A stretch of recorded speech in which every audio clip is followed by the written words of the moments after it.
think the best thing about being loved is this feeling that you know that someone is.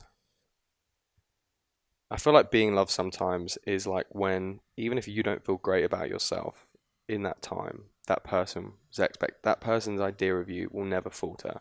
Mm. You're always the best version of yourself to them. So I think the best thing about being loved is that they have that image. So no matter how low you feel, to them, you'll always be the best version of yourself. And I think that's really cool. I think that's a really, really nice thing. And I think that helps people massively to sometimes boost you up when you need your batteries recharged. I think that's a really nice thing about being loved. I think the best thing about loving someone,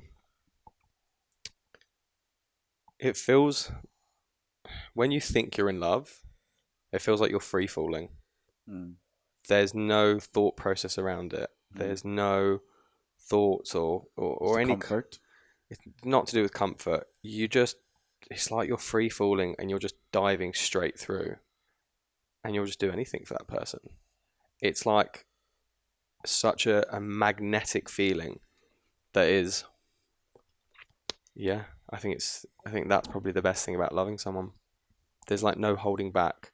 There's no like social dynamics around it. There's no social inhibitions around it stopping you. It's like you're drunk all the time or Mm. you're high all the time and you're just full throttle.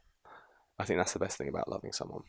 When you can give that to someone like that, I can imagine that would be the best thing, Yeah. which I have felt at one point, at some points. And what's the worst thing about being in love with someone? Feeling like you've let the other person down. Yeah, I think the worst thing about being in love is when you feel like you can't give that person what they need. So you feel like you have let them down. Almost like failing them, failing the love. Yeah, you failed them. Kind of feels like more than failing yourself, it's worse to fail someone else who you really care about. Mm. I think that can be one of the hardest things about being in love. Yeah, when you fail them.